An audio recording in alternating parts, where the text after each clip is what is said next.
È stata già ribattezzata la legislatura delle manette. 27 parlamentari su 90 che siedono all'Ars sono finiti in guai giudiziari.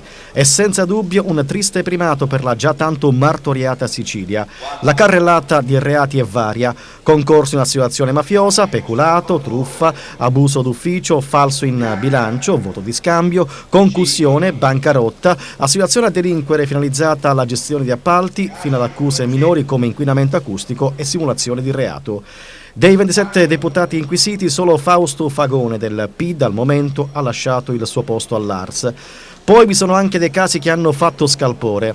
Singolare la vicenda dei parlamentari Gaspare Vitrano del PID e Cateno De Luca di Sicilia Vera.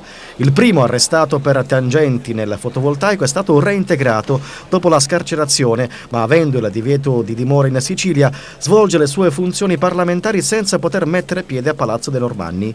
Il secondo, De Luca, arrestato per abuso d'ufficio e concussione, anche se reintegrato dopo la revoca dei domiciliari, finora non ha preso parte all'attività dell'Assemblea.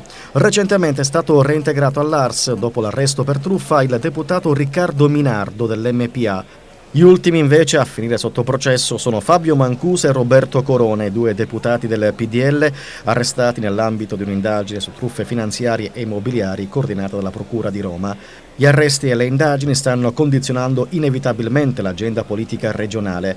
Il caso più emblematico in questo senso riguarda il governatore Raffaele Lombardo, coinvolto nell'inchiesta Iblis della Procura di Catania. Per mesi la sua vicenda ha tenuto banco, le voci di un suo arresto fecero traballare il governo, ma alla fine la sua posizione è stata derubricata da concorso in associazione mafiosa a reato elettorale.